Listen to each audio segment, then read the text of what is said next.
চমৎকার মাছ দেখুন বন্ধুরা, আসলে এই নদী বিদ্যুৎ এলাকা নদীর চিংড়ি মাছ সহ নানান ধরনের মাছ পাওয়া যায়।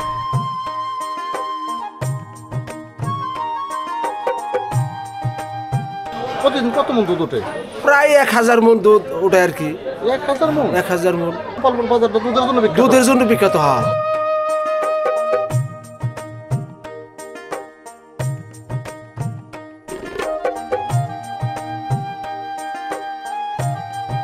কি রান্তাছেন?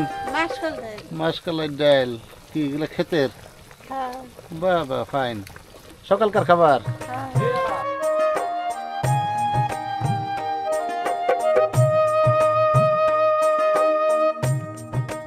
বন্ধুরা, বরাবরের মতো আরেকটি ভিডিও নিয়ে আপনাদের সামনে হাজির হচ্ছি।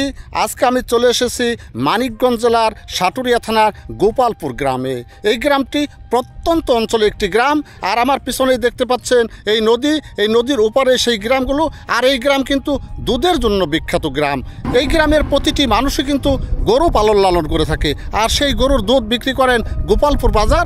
সেই গোপালপুর বাজারে তারা সেই দুধ কীভাবে বিক্রি করছেন, কত টাকা বিক্রি করছেন এবং দুধের মান কি, সেই সব কিছুই কিন্তু তুলে ধরবো আজকের এই ভিডিওতে।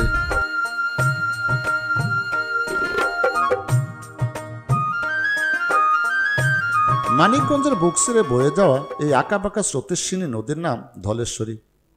মানিকগঞ্জবাসীর জীবন জীবিকায় দারুণ প্রভাব রাখা এই নদীটির দৈর্ঘ্য 292 কিলোমিটার আর গর্ভস্থ 144 মিটার। বিখ্যাত বুড়িগঙ্গা নদী এই ধলেশ্বরী নদীরই একটি শাখা। নয়নাভিরাম দৃশ্য সাজানো সবুজে ঘেরা এই গ্রামীণ জনপদটি সাটুরিয়া উপজেলায় অবস্থিত। এই উপজেলার মাঠে মাঠে শীতের আগাম ফসলের প্রস্তুতিও চোখে পড়ার মতো। বিস্তীর্ণ ফসলের পথপ্রান্তরের পাশ দিয়ে বয়ে যাওয়া এই ধলেশ্বরী নদীর ওপারে রয়েছে মানুষের বসবাস। 9টি গ্রাম নিয়ে এই ইউনিয়ন গঠিত হলেও কাকরাইত, বড়াইত ও গোপালপুর সহ বেশ কয়েকটি গ্রাম রয়েছে। গ্রামের প্রতি ঘরে ঘরে হাঁস, মুরগি, গরু, ছাগল পরিপালন করা হয়।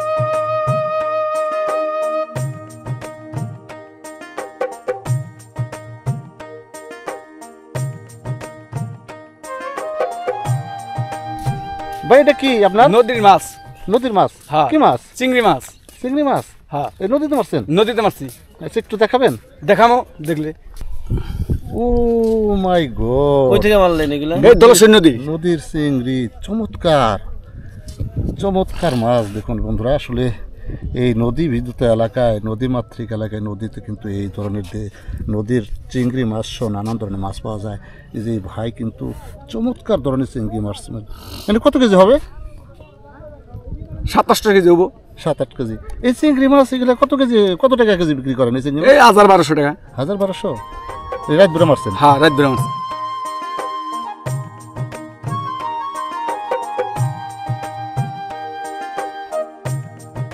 সকালে সূর্য উদয় হওয়ার সাথে সাথে হাঁস মুরগিগুলো ব্যস্ততা দেখাচ্ছে বাহিরে আসার জন্য।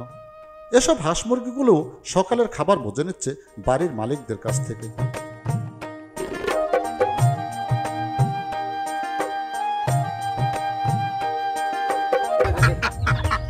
মুরগি কত বলেন? মুরগি ভাই হিসাব নাই, 25টা মুরগি আসছিল, মরে গেতে গেতে আর 7-8টা মুরগি আছে, আর এইগুলি আসছিল বাচ্চা। প্রতিটা বাড়িতেই কিন্তু এই গরু, ছাগল, হাঁস, মুরগি দেখা যায়। এই যে আমার পিছনে এই ভাইও কিন্তু বেশ কিছু মুরগি পাশাপাশি গরু লালন পালন করে থাকেন। এই দেখুন,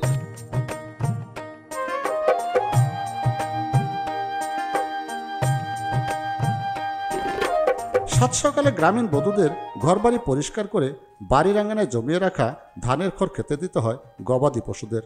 পর্যাপ্ত দুধ পেতে তাদের কাঁচা ঘাস, খৈল ও ভুসিও দিতে হয় পরিমাণ মতো। যতটা সম্ভব সকালে তাদের দুধ দহনের আয়োজন করতে হয়। দুধ দহনের এই কাজটি বেশিরভাগ নারীরাই করে থাকে। ভালো করে ওলান পরিষ্কার করে খাঁটি সরিষার তেল হাতে মেখে দেশীয় পদ্ধতি অনুসরণ করে এই কাজটি করতে হয় তাদের। দেশাল খাস তেল আমরা গাই বানাই, কোনো গায়ে ইয়ে নেই।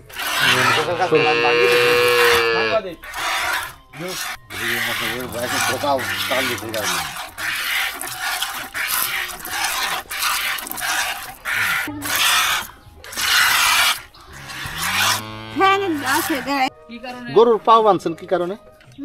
নাপতে দেব দেখে। ও, তার মানে একটু দুষ্টামি করে না?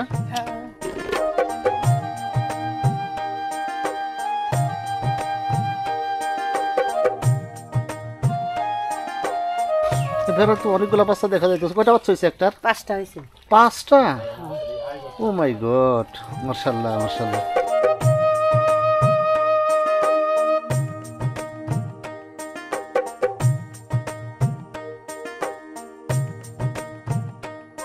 দুধ দহনের পর গ্রামের মানুষজন নদীর ওপারে ঐতিহ্যবাহী গোপালপুর হাটে বিক্রির জন্য দলবদ্ধভাবে রওনা হয়েছে হাটের উদ্দেশ্যে। নদী পার হয়ে নারী পুরুষ মিলেমিশে মাথায় কিংবা হাতে গাভীর দুধ নিয়ে হাটে যাওয়ার এই কর্মব্যস্ততা যেন প্রতিদিনের। কেউ দুধ বিক্রি করতে হাটে যাচ্ছে, আবার অনেকে দুধ বিক্রি করে সংসারের প্রয়োজনে বাজার করে ঘরে ফিরছে।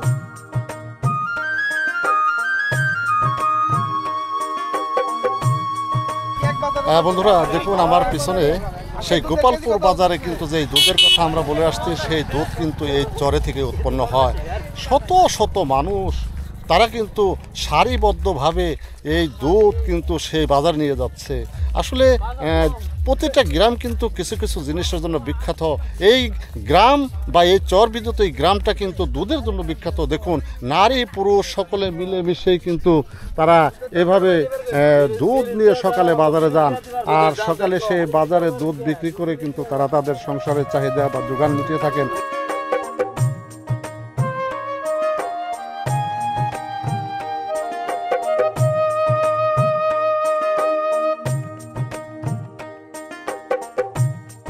শীত লাগছে? শীত লাগে না? শীত লাগে না। শীত লাগে? শীত লাগে, জার লাগে? তো বয়স হয়ে গেছে, সাবধানে থাকেন। আর আল্লাহ মিলি হয়। কাকরাইত, বরাইত, গড়িয়ালা, তারপর আপনার গালা। এই যে গ্রামগুলো বললেন, এই গ্রাম কি দুধের জন্য বিখ্যাত? বিখ্যাত, দুধের জন্য বিখ্যাত। প্রতি বাড়িতে গাভী আছে।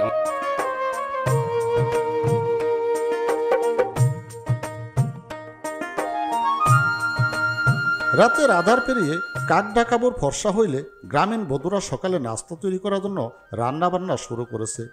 বাড়ির পুরুষগুলো নাস্তা সেরে যে যার মতো বেরিয়ে পড়বে জীবিকার তাগিদে। আপনারা যে দুধ বিক্রি করেন, কত টাকা কেজি বিক্রি করেন? 40-45 টাকা। কালকে কাজ যায় সাল থেকে 70 টাকা দুধ বেচছি, আর 40-45 টাকা আমার দুধ বেশি। কারণ আমার বসির দাম হলে 50 টাকা, 40-45 টাকা কিছু মানুষ বাঁচতে পারে না। আমাদের এখানে যদি ধলাশ্বরী, গোপালপুর ধলাশ্বরী একটা ব্রিজ হলে আমাদের ঢাকা থেকে লোক আসলে আমাদের দুধ দাম একটু বেশি হইতো। নদীর লিগে ভাই নান্দস্বরী স্টি করছি, স্টি আয় নাই নদীর লিগে, হুন্ডা উঠিয়া পারে না। 3টা হুন্ডা ফালি দিছে লাই। কই 4 বছর ধরে পোলা বিয়া করাইছি, আত্মীয় আহে না।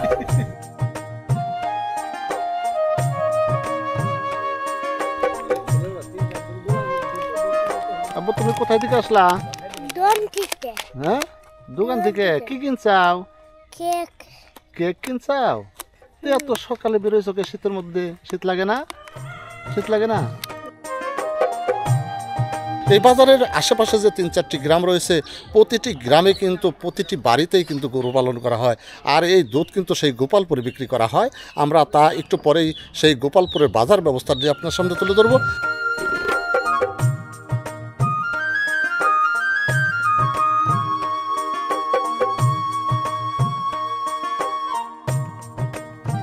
গোপালপুরের গ্রাম্য এই বাজারটি বহু পুরনো এবং ঐতিহ্যবাহী বাজার। পর্যাপ্ত পরিমাণ দুধ বিক্রি হয় বলে অনেকে মনে করে বাজারটি নাকি দুধের জন্য বিখ্যাত একটি বাজার। প্রতিদিন এই বাজারে হাজার হাজার মণ দুধ ওঠে বলে অনেক ঘুষেরা আসেন দুধ কেনার জন্য, এবং আশেপাশের লোকজনও দুধ কিনে নিয়ে যায় সংসারের প্রয়োজনে।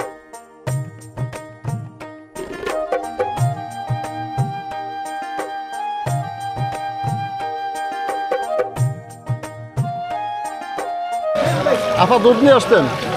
কত করে বেচলেন? 75 টাকা। কত কেজি বেচলেন? 10.5 কেজি। গরু কয়টা? 2টা। প্রতিদিন কত মণ দুধ ওঠে? প্রায় 1000 মণ দুধ ওঠে আর কি। 1000 মণ? 1000 মণ। কয়টা গ্রাম থেকে দুধ আসে? অনেক জায়গায় এটা।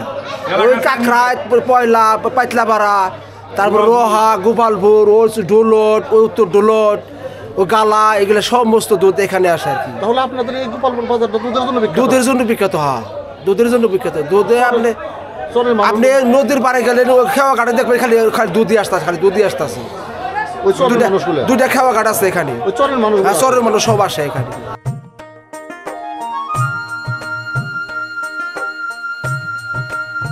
গ্রাম্য এই বাজারটিতে দুধের পাশাপাশি মাছ, তরিতরকারিও নাকি সতেজ ও টাটকা পাওয়া যায়। শীতকালে খেজুরা গুঁড়ো পাওয়া যায়, পিঠে পায়েস পুলি খাওয়ার জন্য। কাকা এগুলা কি গুড়? খেজুরে গুড়, খেজুরা গুড় কত টাকা বেচতেছেন? KG 160, KG 160। 160।